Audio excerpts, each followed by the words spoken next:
우리가 오늘 함께 읽은 본문은 이스라엘이 모압과의 전쟁을 앞두고 일어난 사건입니다. 이 본문을 좀 잘 이해하려면 사실 3장 앞부분부터 좀 쭉 살펴봐야 하는데요.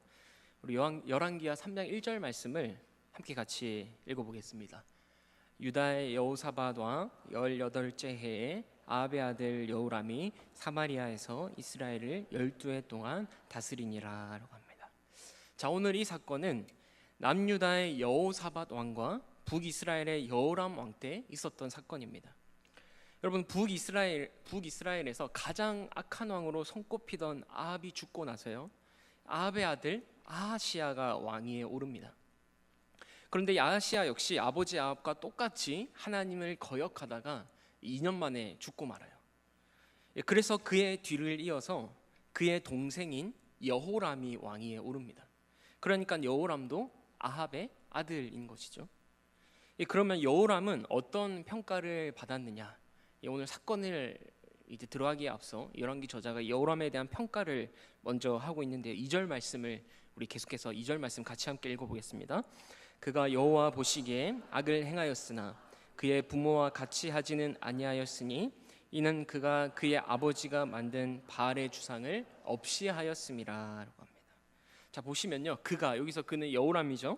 여호람이 하나님 보시기에 악을 행하였으나 그의 부모와 같이 하진 않았대요. 여호람이 악을 행하긴 했지만 그 정도가 자기 부모인 아합이나 이세벨 정도까지는 아니었다라는 겁니다. 왜냐? 이는 그가 그의 아버지가 만든 바알의 주상을 없이 하였음이라라고 하죠. 이유는 뭔지 모르겠지만 이 여호람이 아버지 아합이 만든 바알의 주상들을 제거했습니다. 여러분, 악에도 정도가 있는 법인데 그래도 여호람은 아주 극악한 케이스는 아니었던 것 같아요. 바알이라는 우상을 그래도 나름 철폐한 공이 있어서 그나마 덜 악한 왕으로 평가받았습니다. 그러나 딱 거기까지였어요. 비록 바알의 주상들을 제거하긴 했지만 여호람 역시 자신들의 선조를 따라서 악한 패턴을 그대로 이어갑니다. 3절 보시면요, 제가 읽겠습니다. 그러나 그가 느밧의 아들 여로보암이 이스라엘에게 범하게 한 그 죄를 따라 행하고 떠나지 아니하였더라라고 합니다. 여러분, 원래 아합 전까지만 해도요, 북이스라엘 왕들의 평가는 여로보암의 길로 행하였더라. 그러니까 다 여로보암의 악한 길을 따라갔어요. 그 죄악을 끊어내고 개혁을 일으켜서 주님의 법도를 따라야 되는데 다 그냥 여로보암의 길로 간 것이죠. 근데 아합이 등장한 이후로는요, 여로보암의 길로 행하였더라가 아니라 아합의 길로 행하였더라. 이제 그 악의 기준이 아합으로 바뀌어 버립니다. 그러니까 여로보암보다 누가 더 큰 악을 저질렀다는 거죠? 아니, 아합이라는 거예요. 아합. 더 큰 악을 저질러서 이제 기준이 아합이 된 겁니다. 그만큼 여러분, 아합이 대단한 사람이었습니다. 좋은 의미에서 대단한 사람이 아니라 온 이스라엘에 바알 숭배를 물들게 했던 이 죄악의 주범이었던 것이죠. 그리고 그 아합 이후에 뒤를 이은 모든 왕들이 아합의 죄악을 그대로 따르면서 점점 더 악해져 가는 겁니다. 여러분, 그런데 오늘 나오는 여호람은 어떻습니까? 아합이 만든 바알 주상을 제거는 했어요. 근데 아까 우리 읽었듯이 3절에 여로보암이 행했던 북이스라엘의 최초의 왕, 그죠? 처음 나라가 갈라지고 북이스라엘의 왕이 되었던 여로보암이 행했던 죄악에서는 벗어나지 못합니다. 떠나지 아니하였더라라고 얘기하죠. 3절을 다시 보실까요? 여로보암이 이스라엘에게 범하게 한 그 죄를 따라 행하고 떠나지 아니하였더라라고 합니다. 여러분, 여로보암의 죄가 뭐였습니까? 베델과 단에 금송아지를 세우고 이게 너희를 인도해낸 신이니 예루살렘까지 가지 말라. 예루살렘까지 가지 말고 여기서 제사 드려야 된다. 그러면서 막 절기도 자기 마음대로 바꿔버려요. 자기 마음대로 제사장을 임명하고요. 여호람이 그 여로보암의 우상숭배 정책은 그대로 이어갔던 것입니다. 여러분, 그러면 한번 물어보겠습니다. 여호람은 선한 왕일까요? 악한 왕일까요? 악한 왕입니다. 비록 바알 주상을 제거했다 하더라도 여로보암의 길을 따랐기 때문에 하나님의 평가는 X인 것이죠. X인 거예요. 여러분, 여기서 우리가 얻어야 할 아주 중요한 교훈은요, 우리가 나를 다른 사람과 비교해서 비교적 난 저 사람보다 나아, 그래도 잘했지, 괜찮지, 이 정도면 남들에 비해 많이 했어. 여러분, 이러면 안 된다라는 겁니다. 오늘 여호람도요, 비교적 다른 왕들에 비해서, 북이스라엘의 다른 왕들에 비해서는 괜찮았을지 몰라요. 그래도 그 어려운 바알 주상을 제거했잖아요. 그죠? 그러나 여러분, 하나님 앞에서는 내가 누구보다 잘했지, 내가 누구보다는 더 많이 섬겼지, 이게 안 통한다라는 것입니다. 우리 인간들의 평가는 상대적일 수가 있어요. 뭐 예를 들어 보면은 김 집사님이 예배도 안 빠지고 봉사도 더 많이 하는 거 보니까 이 집사님보다는 신실한 것 같아, 더 믿음이 좋은 것 같아. 우리는 이렇게 상대적일 수 있습니다. 그러나 여러분, 하나님의 평가는 절대 평가입니다. 우리의 삶의 유일한 기준이 되는 이 정확무오한 하나님 말씀에 비추어서 하나님이 그렇다 하면 그런 거고 아니다 하면 아닌 거예요. 하나님이 죄라고 하면 그 어떤 죄든 작든 크든 상관없이 그건 그냥 죄일 뿐입니다. 여러분, 우리가 언젠간 하나님 앞에 서게 될 거 아니겠습니까? 우리 모두 다 언젠지 모르잖아요. 다 하나님 앞에 서게 될 텐데, 그때 하나님이 야, 이 목사, 너 저 김 목사보다 더 열심히 사역했으니 참 잘했다. 여러분, 과연 하나님이 그렇게 하실까요? 천만의 말씀이죠. 우리 하나님은 세상 다 변해도 영원히 변치 않는 진리의 말씀에 근거하여 우리를 판단하실 겁니다. 정확한 기준을 가지고 한치 오류도 없이 공정하게 판결하실 거예요. 그게 공의의 재판관이시잖아요. 여러분, 정확한 기준 없이 자기 기분대로, 자기 마음대로 판결하면 그게 무슨 공의입니까? 그런데 그 기준이 뭐라고요? 변치 않는 말씀, 영원한 말씀, 바로 기록된 성경입니다. 그래서 여러분, 교회에서 목사님들이 설교할 때마다 말씀에 순종합시다, 말씀 따라 삽시다, 말씀대로 삽시다, 그렇게 소리치는 이유가 다른 이유가 없어요. 하나님은 그 말씀에 근거하여 우리를 평가하시기 때문입니다. 사랑하는 우리의 성도님들, 하나님께 인정받는 삶, 하나님께 칭찬받는 삶이 되시기를 주님의 이름으로 축복합니다. 그렇게 되기 위해서 말씀에 순종하고 말씀 따라 말씀대로 살아가시기를 주님의 이름으로 축복합니다. 여러분, 오늘 이제 4절부터는 이 여호람 당시 정치적 상황을 설명하고 있는데요, 우리 열왕기하 3장 4절 5절 말씀을 함께 읽어보겠습니다. 모압 왕 메사는 양을 치는 자라 새끼 양 10만 마리의 털과 수양 10만 마리의 털을 이스라엘 왕에게 바치더니 아합이 죽은 후에 모압 왕이 이스라엘 왕을 배반한지라. 자, 여기서 여호람 당시에 북이스라엘과 모압의 관계가 어떠했는지가 나오는데요, 원래 모압은 이스라엘의 속국이었습니다.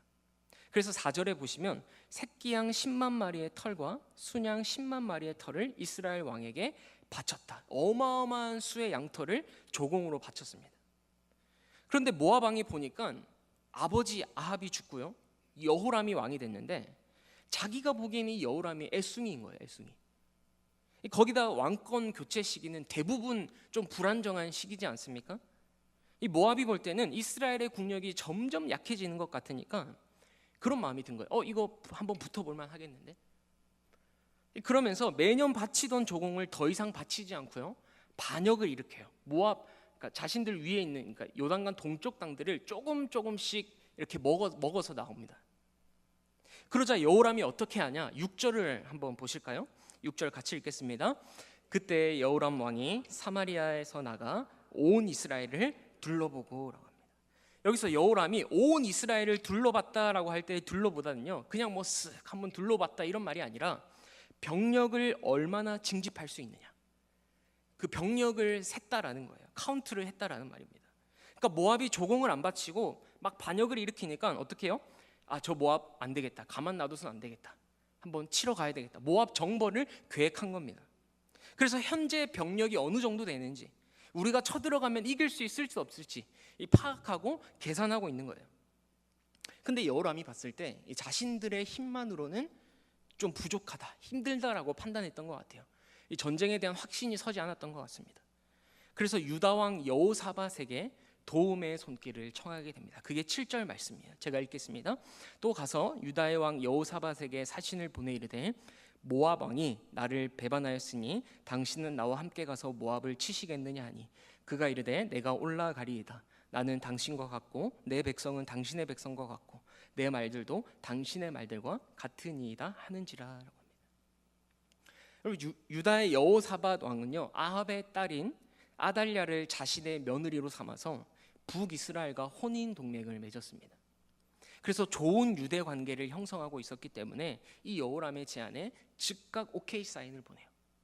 그리고 사실 국제 정세를 볼 때도 지금 모압이 조금씩 치고 올라오기 때문에 유다에게도 위협이 될 수 있기 때문에, 그래, 이참에 북이스라엘과 손을 잡고 저 모압의 힘을 좀 빼놓자, 좋은 기회라고 생각했던 것 같아요. 그렇게 이제 북이스라엘 왕과 남유다 왕이 함께 모압 정벌을 계획합니다. 여러분, 전쟁을 하려면 전략을 잘 세워야 되겠죠. 회의를 하게 되는데 여호람이 여호사밧에게 어떤 길로 공격하는 게 좋을지를 묻습니다. 여러분, 전장에서 침공 루트는 굉장히 중요하죠. 어디로 어떻게 침략해야 우리의 군의 손실을 최소화하고 적의 심장을 노릴 수 있을까? 굉장히 중요한 요소입니다. 당시 이스라엘이 모압을 침공하는 길은 두 가지였는데요. 우리 지도를 한번 보시면서 같이 보면 좋을 것 같아요. 네, 지도를 보시면 저 왼쪽에 제일 위에 사마리아 보이세요? 네, 너무 작아서 잘 안 보이실 텐데 제일 왼쪽에 위에 보면 사마리아라는 곳이 있는데 저기가 북이스라엘입니다. 그리고 베델 밑에 검은색 선 아래로는 남유다예요. 그리고 남유다 사해 동쪽 편이 모압입니다. 모압 보이시죠? 그러면 여러분 보세요. 북이스라엘이 저 모압하고 싸우려면 어디로 가는 게 가장 효율적일까요? 사해 보시면, 사해 위에 보시면은 이 세로로 된 강줄기가 하나 보이는데 그게 요단강입니다.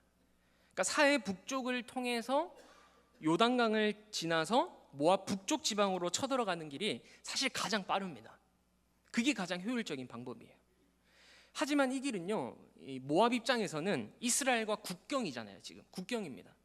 얼마나 철저히 경계했겠어요. 지금 자기들이 조공도 안 바치고 슬금슬금 땅도 먹으면서 반역도 하고 있는데 혹시나 이스라엘이 쳐들어오지 않을까 노심초사하면서 이 북쪽의 병력들을 많이 배치해뒀을 게 뻔했던 거예요. 그래서 그렇게 가지 않고 어떻게 가냐면 빨간색 줄이 이제 공격 루트로 삼은 건데요. 밑으로 쭉 내려와서 에돔 광야길을 선택해요. 지도에 보면 빨간색 줄 보이십니까? 저렇게 밑으로 쭉 돌아서 가는 길을 선택합니다. 그러면서 가는 길에 어느 나라까지 합류하게 되냐? 에돔까지 합류하게 돼요. 그러니까 세 나라의 연합군을 이룬 거죠. 그러니까 어마어마하게 머리를 써서 지금 나름 전략 회의를 해서 한 나라까지 끌어들여서 우리 이 모압이 좀 덜 그나마 방어하고 있는 남쪽을 치자, 뭐 이렇게 된 겁니다.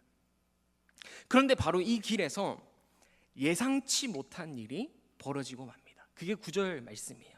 우리 9절 말씀을 함께 보겠습니다. 이스라엘 왕과 유다 왕과 에돔 왕이 가더니 길을 둘러간 지 7일에 군사와 따라가는 가축을 먹일 물이 없는지라라고 합니다. 여러분, 전투를 치러보기도 전에 지금 뭐가 없습니까? 물이 없어요. 여러분, 행군에 가장 필요한, 가장 기본적인 물이 없다? 어마어마한 시련에 직면한 겁니다. 마실 물조차 없는데 어떻게 전쟁이 가능하겠어요? 여러분, 그런데 잘 생각해 보십시오. 설마 연합군들이 이 에돔 광야길을 선택했을 때 식수의 문제를 전혀 고려하지 않았을까요? 전쟁에 있어서 가장 기본이 뭡니까? 보급물자 아닙니까? 설마 이런 상황을 고려하지도 않고 무작정 에돔 광야길로 선택했겠습니까? 아니에요. 분명히 고려했을 것이고 충분히 가능하다고 판단을 내렸습니다. 실제로 연합군이 아까 우리 지도에서 보면 이동한 길을 따라가다 보면요, 그들이 도달한 곳은 와디에라시라는 계곡 부근입니다. 그리고 이곳은 물이 언제나 거의 충분히 흘러 넘치는 곳이었어요. 분명 연합군은 이러한 점을 염두에 두고 물이 떨어질 거다라는 생각은 상상도 못했을 겁니다. 그런데 전혀 예상치 못하게 그곳에 도착했더니 물이 말라 있는 거예요. 여러분, 물이 마를 수가 없는 지역인데 물이 말랐어요. 누가 말리신 겁니까? 하나님이 말리신 거예요. 여러분, 우리가 이런 생각지도 못한 공경을 당하면요, 그때 내 신앙의 진가가 드러납니다. 내가 정말 참된 믿음의 소유자인가 아닌가, 그걸 언제 알 수 있냐면요, 이러한 한계에 부딪혔을 때, 극심한 위기의 상황에 닥쳤을 때 그때 내 믿음의 진가가 드러나요. 오늘 여호사밧과 여러분도 마찬가지입니다. 지금 여호람과 여호사밧은요, 자신들이 생각지도 못한 절체절명의 위기 상황에 놓였어요. 그곳에 물이 없을 거다 상상조차 못했는데, 당연히 있어야 되는데 당연히 있어야 할 물이 없는 겁니다. 여러분, 이런 상황에서 뭘 할 수 있겠어요? 그 수많은 병력을 먹일 물을 어떻게 만들어내겠습니까? 불가능하잖아요. 여러분, 그런데 이 위기의 순간에 두 왕의 대처를 한번 보시면요, 10절 먼저 보겠습니다. 10절에 보시면 이스라엘 왕이 이르되, 여기서 이스라엘 왕은 누구예요? 여호람이죠. 여호람, 그죠? 여호람이 이르되 슬프다, 여호와께서 이 세 왕을 불러 모아 모압의 손에 넘기려 하시는도다 하니라고 합니다. 이 여호람의 말은요, 하나님께 원망을 토로하고 있는 거예요. 여호와께서 우리를 모압의 손에 넘기려 하시는도다. 하나님, 어떻게 그럴 수 있습니까? 왜 하나님 우리를 모압에 넘기려고 하십니까? 지금 원망하는 말투인 거예요. 여러분, 한번 생각해 볼까요? 여호람이요, 모압 원정이라는 이 큰 일을 계획하면서도 단 한 번도 하나님께 물은 적이 없습니다. 우리가 지금까지 10절까지 봐왔지만 단 한 번도 여호와를 찾은 적이 없어요. 모압이 반란을 일으키자 제일 먼저 했습니까? 제일 먼저 뭘 했습니까? 병력이 얼마나 될까? 카운트를 했어요. 먼저 수를 셌습니다. 여러분, 물론 병력을 파악하는 것 너무나 중요하죠. 당연히 해야 됩니다.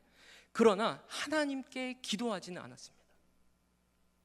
여러분, 그리고 병력의 수를 세고 나서 좀 힘들 것 같으니까 어떻게 했죠? 유다의 여호사밧 왕에게 동맹을 맺습니다. 도움을 청해요. 여러분, 물론 동맹을 맺는 것 너무 중요하죠. 필요합니다. 그러나 그때에도 하나님을 구하거나 찾지는 않았어요.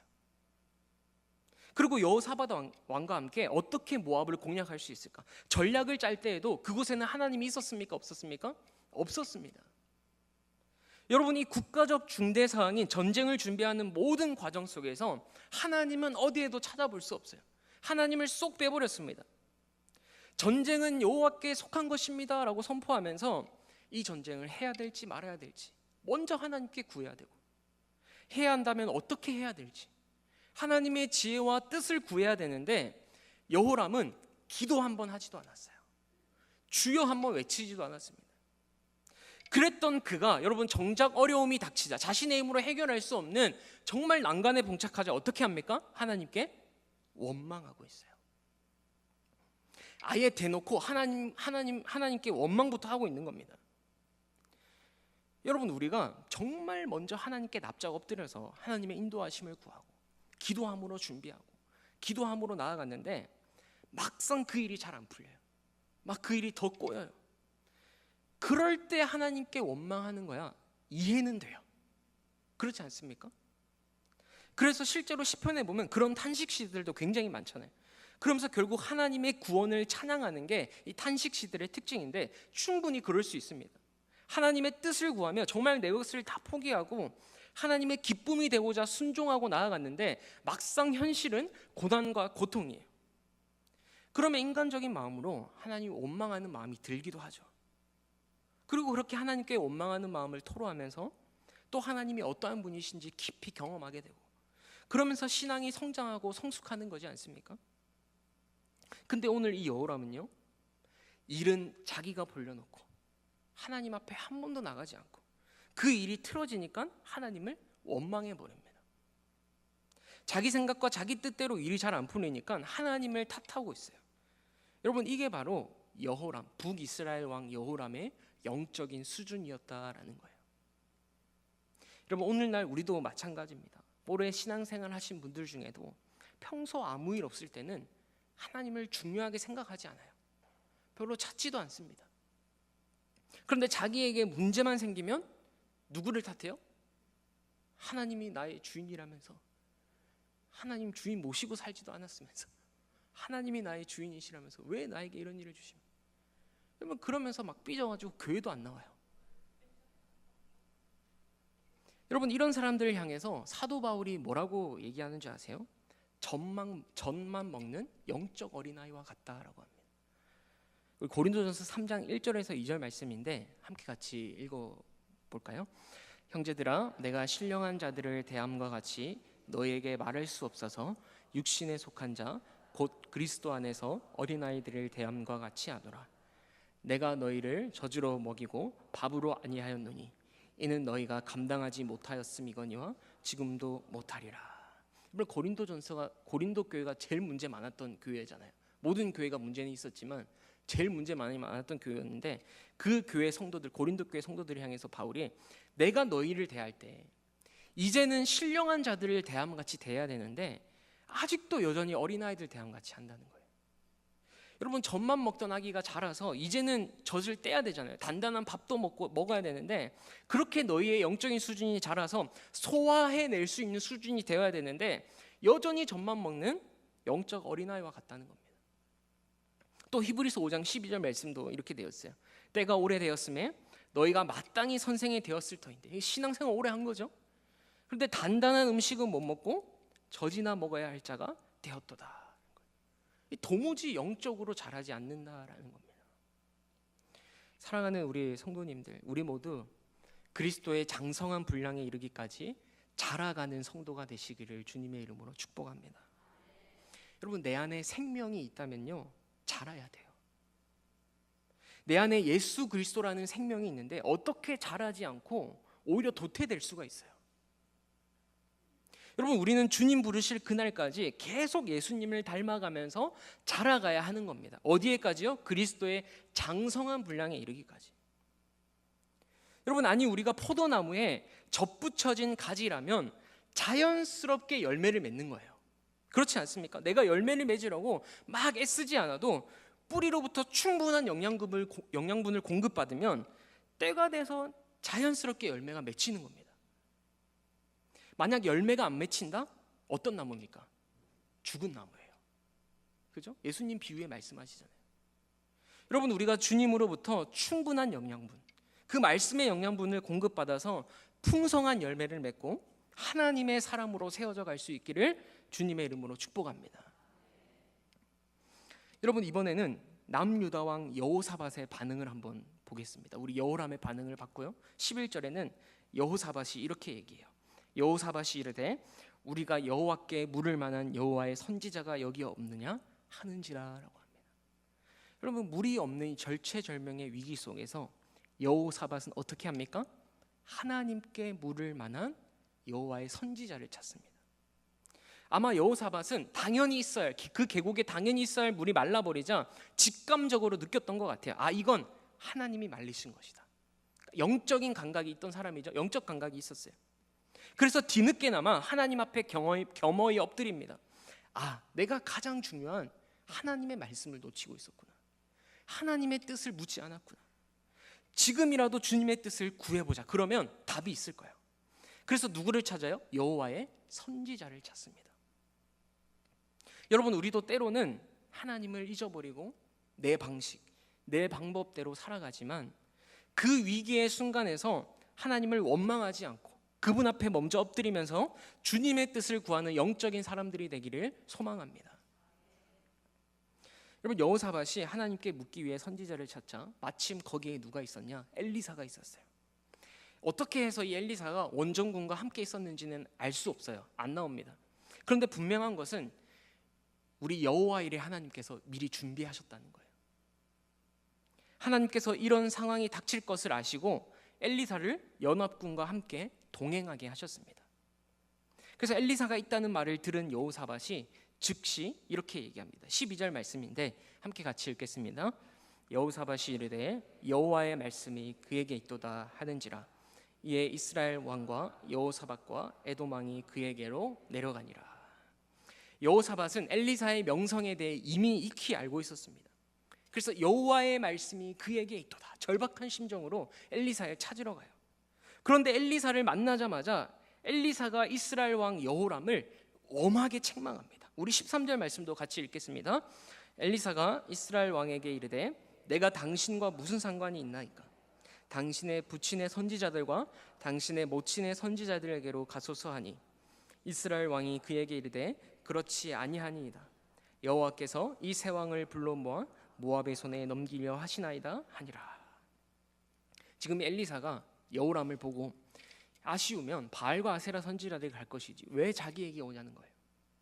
지금까지 하나님의 뜻을 묻기는커녕 늘 항상 바알 아세라 선지자들을 찾았으면서 왜 이제 와서 나에게 오느냐, 하나님의 뜻을 묻느냐 책망하는 거죠. 근데 또 여기서 여호와람의 대답이 그렇지 아니하다. 여호와께서 이 세 왕을 불러 모아서 모압의 손에 넘기려 하시나이다. 뭐예요? 엘리사의 책망을 들었으면 내가 그동안 하나님을 의지하지 않았구나, 헛된 우상을 따랐구나, 회개해야 되는데 여전히 자신의 잘못을 깨닫지 못한 채 원망만 하고 있는 거예요. 하나님께. 하나님이 우리를 모압의 손에 넘기려 합니다. 그러니 당신에게 왔지요. 뭐 이런 겁니다. 계속 모든 책임을 하나님 탓으로 돌리는 거죠. 그럼 엘리사가 얼마나 기가 찼겠어요.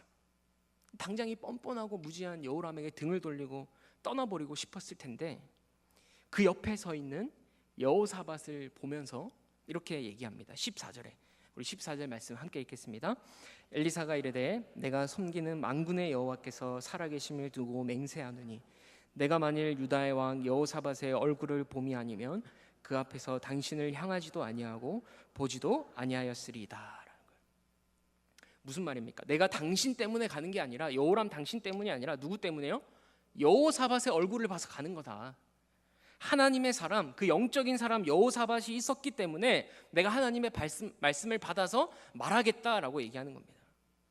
여러분, 이러한 큰 위기에서 연합군들이 하나님의 도움을 입을 수 있었던 것은요, 하나님께서 여호사밧을 생각하셨기 때문이에요. 이 성경에는요, 이처럼 의인 한 사람 때문에 그가 속한 공동체 전체가 구원받는 사례들이 종종 있습니다. 사무엘상 7장 13절인데요, 제가 읽겠습니다. 이에 블레셋 사람들이 굴복하여 다시는 이스라엘 지역 안에 들어오지 못하였으며 여호와의 손이 사무엘이 사는 날 동안에 블레셋 사람을 막으시매라고 하죠. 여러분, 여호와의 손이 블레셋 사람들을 막으셨는데 누가 사는 날 동안 그렇게 하셨다고요? 사무엘이 사는 날 동안에. 사무엘이 이스라엘을 위해서 늘 하나님께 기도하니까 하나님이 그 사무엘의 기도를 들으시고 그 사무엘을 위하여 이스라엘을 보호하셨다라는 거예요. 여러분, 창세기에도 보면 하나님께서 소돔과 고모라를 멸하시기로 작정하세요. 그래서 그 계획을 아브라함에게 얘기합니다. 그러자 아브라함이 하나님, 그 성에 의인 50명만 있어도 멸하시겠습니까? 어떻게 아니 의인을 악인과 함께 멸하실 수 있습니까? 의인 50명을 생각해서라도 용서해 주시면 안 되겠습니까? 그러자 하나님이 그래, 네가 만일 소돔에서 의인 50명을 찾으면 그들을 위하여 내가 온 지역을 용서해 주겠다라고 말씀하세요. 여러분이 하나님의 대답을 잘 보세요. 정말 악이 판을 칩니다. 악인들이 막 들끓어요. 그래서 정말 당장 멸망당해도 전혀 이상하지 않을 성인데 그 성 안에 의인 50명만 있어도 그들 때문에, 그들을 위해서 온 지역을 용서해 주시겠대요. 멸하시지 않겠다는 겁니다. 여러분, 그러자 아브라함이 의인 50명에서 45명, 40명, 결국 10명까지 내려가잖아요. 이 장면은 뭘 얘기하는 거냐면요, 하나님께서 하나님의 백성인 아브라함이 소돔, 저 패역한 소돔을 위하여 기도하시는 그 간구를 들으시고 그 패역한 땅에서도 인자와 자비를 베푸신다라는 것을 보여주는 장면이에요. 그래서 나중에 아브라함 때문에 누가 구원을 받습니까? 롯이 구원을 받아요. 창세기 19장 29절 말씀인데 하나님이 그 지역의 성을 멸하실 때, 곧 롯이 거주하는 성을 엎으실 때에 하나님이 누구를 생각하사? 아브라함을 생각하사 롯을 그 엎으시는 중에서 내보내셨더라. 여러분, 하나님이 아브라함을 생각하셔서 롯을 구원하셨대요. 오늘 본문도 마찬가지입니다. 하나님의 사람인 여호사밧이 있었기 때문에 악한 여호람에게도 하나님의 은총이 임하는 거예요. 그러니 여러분, 저는요, 우리 공동체에 이 나라와 이 민족, 이 땅의 교회를 위해 정말 전심으로 기도하는 그 한 사람이 있다면 그 사람 때문에 우리 공동체가 살 수 있다고 믿어요. 하나님의 사람인 저와 여러분이 있음으로 인해서 나 때문에 우리 가정이 복을 받고, 나 때문에 우리 대길교회가 복을 받고, 나 때문에 우리 신길동 대방동이 복을 받고, 나 때문에 온 열방이 복을 받게 되는 역사가 있기를 주님의 이름으로 축복합니다. 내가 속해 있는 공동체가 나 때문에 하나님의 은혜를 받아야 돼요. 내가 살아가는 그 직장, 삶의 현장이, 가정이 나 때문에 하나님의 복이 임해야 돼요. 여러분, 그게 복의 통로가 되는 겁니다. 엘리사가 하나님의 사람 그 여호사밧을 보고 하나님의 말씀을 예언하는데 먼저 검은 고 탈 자를 불러오라라고 합니다. 15절에 보시면 이제 내게로 검은 고 탈 자를 불러오소서 아니라 검은 고 타는 자가 검은 고를 탈 때에 여호와의 손이 엘리사 위에 있더니라고 합니다. 이 엘리사의 행동은요 무슨 미신적인 것이 아니라 먼저 하나님께 찬양하는 모습이에요. 하나님의 뜻을 구하기 전에 먼저 찬양으로 하나님을 높여드리는 겁니다. 그리고 그렇게 하나님을 찬양할 때 여호와의 손이 엘리사 위에 있더니 성령께서 임하신 거예요.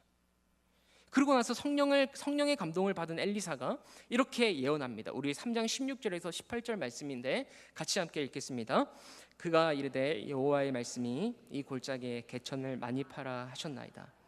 여호와께서 이르시기를 너희가 바람도 보지 못하고 비도 보지 못하되 이 골짜기에 물이 가득하여 너희와 너희 가축과 짐승이 마시리라 하셨나이다. 이것은 여호와께서 보시기에 작은 일이라. 여호와께서 모압 사람도 당신의 손에 넘기시리니라고 합니다. 하나님이 엘리사를 통해 주신 말씀은 딱 세 가지로 핵심 요약할 수 있는데 첫 번째는 골짜기에 개천을 많이 파라입니다. 그리고 둘째는 바람이나 비를 못 보더라도 골짜기에 물이 가득할 것이다. 셋째는 모압과의 전쟁에서도 승리를 줄 것이다. 여러분 이 고대 근동 지역에서 당시 이 지역에서 물이 있으려면요 비가 와야 하고요. 비가 오려면 반드시 바람이 불어야 됐어요. 그러나 하나님은 비나 바람의 징후가 없어도 골짜기에 물이 가득할 것이니 걱정하지 말고 개천을 파라라고 말씀하십니다. 여러분 바람도 불지 않고 구름도 없고 비도 없는데 어떻게 골짜기에 물이 가득할 수 있겠어요? 우리의 상식으로는 이해 불가능합니다. 납득되지 않는 말씀이에요. 우리의 상식에는 비가 오려면 반드시 바람도 불어야 되고 구름도 껴야 되는데 하나님 말씀은 뭐예요? 바람도 없고 비도 없을 거지만 걱정 말고 개천을 파라 라고 하시는 거죠. 여러분 사실 이게 말이 쉽지 결코 쉬운 일이 아닙니다. 객관적인 증거가 전혀 보이지 않아요. 그렇다 하더라도 골짜기에 물이 가득하리라라는 그 하나님의 말씀만 믿고 순종하라라는 겁니다. 믿음으로 그 마른 땅을 파라는 거예요. 여러분 안 그래도 지금 목말라서 기진맥진한 병사들 아닙니까? 이건 하나님의 말씀을 믿지 않는다면 결코 할 수 없는 일이죠. 여러분 하나님은요 우리의 간구에 반드시 응답하십니다. 그러나 그 응답은요 믿음과 순종이라는 바구니에 담아서 주세요. 생각을 해보세요. 하나님이 그냥 물을 주시면 되잖아요. 반석에서 물도 내시는 하나님이신데 갑자기 뭐 비도 못 내리시겠어요? 하나님한테는 일도 아니에요. 근데 하나님은 왜 이런 방법을 쓰실까? 안 그래도 긴 행군으로 지치고 힘든데 개천을 파라니. 뭐 비가 올 징조라도 보이면 아무리 힘들어도 희망을 갖고 파겠어요. 그런데 바람도 없고 비도 없고. 여러분 하나님의 복은요 그냥 갑자기 뚝 떨어지는 것이 아니라 하나님의 말씀을 전적으로 믿고 신뢰함으로 순종하는 자에게 임하신다는 것을 믿으시기 바랍니다. 말씀을 믿는 믿음과 그 말씀에 순종하는 것을 통해 하나님의 기적을 맛보는 것이죠. 여러분 엘리사의 말처럼 마른 땅에 물이 가득하게 되는 것은 전능하신 하나님한테는 아주 작은 일에 불과합니다. 그러나 그 말씀에 순종하기만 하면 하나님께서 물을 주실 뿐만 아니라 모압과의 전쟁에서도 승리하게 하세요. 은혜 위에 은혜를 주시고 복 위에 복을 내려주시는 겁니다. 여러분 믿음으로 순종하는 자에게 하나님은 우리가 구하는 것 그 이상의 것을 주시는 분이심을 믿으시기 바랍니다.